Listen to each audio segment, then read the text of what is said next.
Hola, buenos días. El día de hoy vamos a tratar acerca del protocolo de investigación. Recordemos que la investigación es un proceso creativo que está presente en todos los ámbitos de nuestra vida. Los seres humanos normalmente buscamos cómo conocer para explicarnos el mundo que nos rodea. Con el objetivo de tener explicaciones de estos fenómenos, las personas realizamos investigaciones. Dichas investigaciones llevan etapas o pasos de los cuales ya hemos hablado anteriormente. Y todos estos investigaciones pues llevan a buscar la comprobación o refutación de una hipótesis para explicar las causas o efectos de algún problema que nos afecta. Como ya lo vimos, nuestra parte importante de este curso es llevar a cabo un protocolo de investigación utilizando los pasos, los métodos y las técnicas. Recordemos que nosotros vamos a realizar un protocolo. Las fases de la investigación. Es necesario llevar ciertas fases. La primera es la exposición del problema y la segunda es el marco metodológico, al menos en este momento.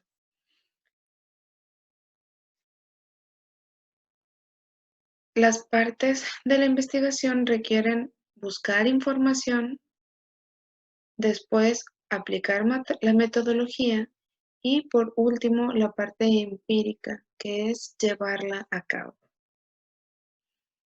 Lo primero que tenemos que hacer es exponer un problema.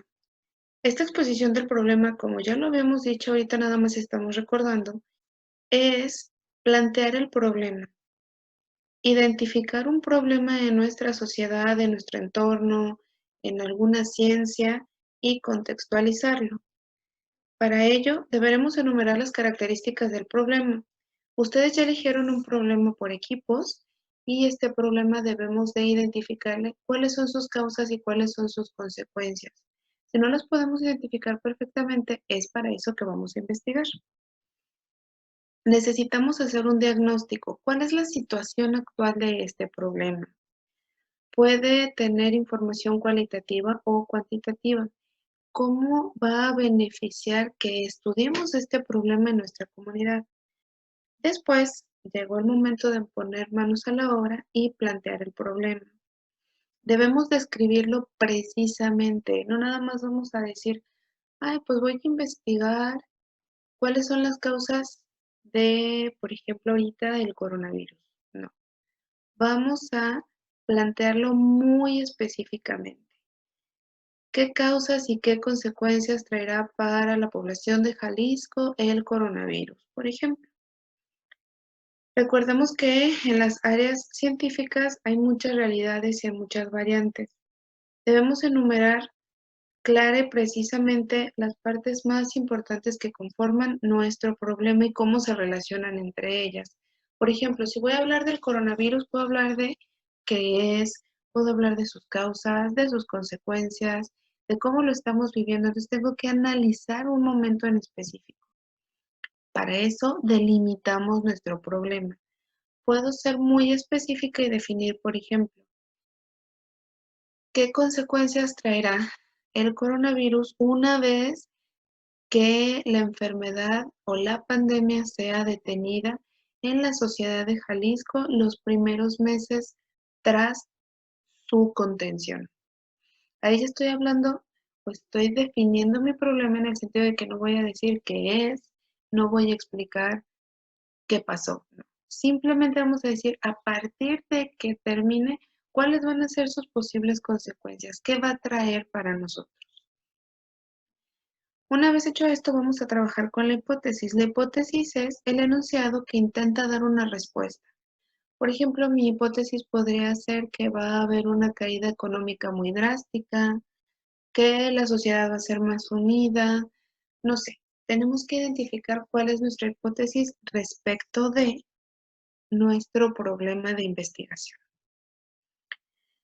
Luego vamos a identificar los objetivos. Ya habíamos hablado de esto, insisto, habíamos dicho que nuestros objetivos precisan las metas que busca nuestra investigación.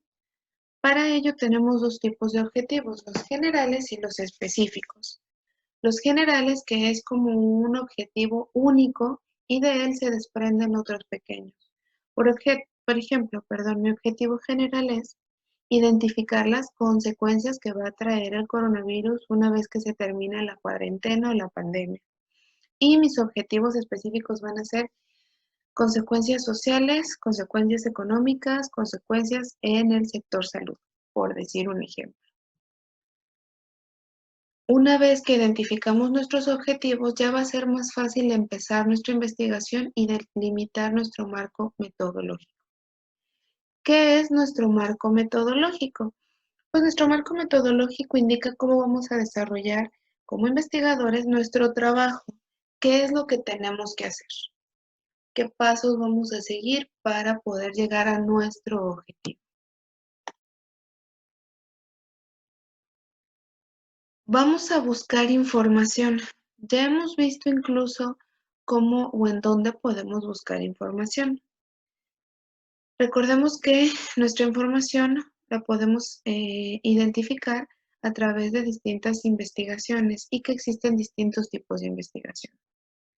Podemos obtenerla en libros, en revistas, en internet. Podemos obtenerla a través de investigaciones propias, de salir y de buscar información. Y de acuerdo con los medios utilizados, la investigación puede ser documental, de campo o experimental. Aquí tenemos un cuadro comparativo de todos los tipos de investigaciones que utilizamos. La documental indaga en medios ya existentes. La de campo es cuando uno mismo consigue la información y la experimental es para realizar prácticas. Un ejemplo de investigación documental son libros y ensayos, de campo, entrevistas que nosotros realicemos y el experimental es un reporte de investigación. Son algunos ejemplos, pero nosotros podemos buscar más. Ahora vamos a un método. Tenemos que definir qué método vamos a utilizar. Nosotros también ya vimos los distintos métodos que existen, como son cuantitativo, cualitativo, el de síntesis, el de deducción, el de inducción. Cada uno de nosotros, dependiendo del tema que elegimos o nuestro problema, vamos a elegir un método. Ya hablamos de varios de ellos. Se recomiendan en específico el cuantitativo y el cualitativo porque son los más simples, pero no nada más uno. Por ejemplo, puedo hacer un método cuantitativo en cuanto a el número de personas afectadas por una enfermedad. Y el cualitativo va a ser enumerar las características de estas afectaciones. No olvidemos, insisto, que podemos emplear una combinación de estos métodos. Otra cuestión que tenemos que definir es qué técnicas de investigación vamos a utilizar. Las técnicas son los procedimientos e instrumentos que vamos a utilizar para acceder a nuestro conocimiento. Encuestas, entrevistas, observaciones y todo lo que se deriva de ellos. Puedo observar a un grupo y cómo se comporta, puedo realizar encuestas, puedo analizar contenidos, analizar cosas que ya existen. Podemos hacer incluso un grupo de discusión respecto a la situación que estamos viviendo o incluso puedo utilizar mi propia historia de vida, todo dependiendo de mi problema. Es muy importante que según nuestro problema elijamos. Yo no puedo hablar, por ejemplo, de un método cuantitativo de encuestas si voy a buscar un problema histórico, porque mucha gente pues ya va, más bien, si nos vamos a cuestiones históricas de mucho tiempo atrás, no va a haber quien me conteste ciertas preguntas. O sea, más bien va a ser documental. Sin embargo, si nos vamos a cosas muy actuales, sí puedo utilizar encuestas. Recordemos que un instrumento de investigación es la herramienta utilizada para recolectar la información que necesito. Cada método tiene una técnica específica. Lo importante aquí es que tú definas cuál es la técnica más pertinente para tu investigación y que vayas diseñando tu instrumento. Por ejemplo, si vas a realizar una encuesta en tu proyecto, ya tienes que identificar y tienes que poner un ejemplo de esta encuesta. Si vas a utilizar libros o si vas a utilizar revistas, tienes que definir ya qué libros y qué revistas vas a utilizar. Insisto, no es necesario que solo utilices una herramienta o un método. Puedes utilizar muchísimas herramientas o muchísimos métodos, todo dependiendo de lo que tú quieres hacer. A final de cuentas, la investigación de cualquier tema es muy personal. Cada uno puede lograr lo que quiera con base en todos los instrumentos. Recordemos que mientras más instrumentos o más métodos utilicemos, nuestra investigación va a ser más vasta y mucho más nutrida.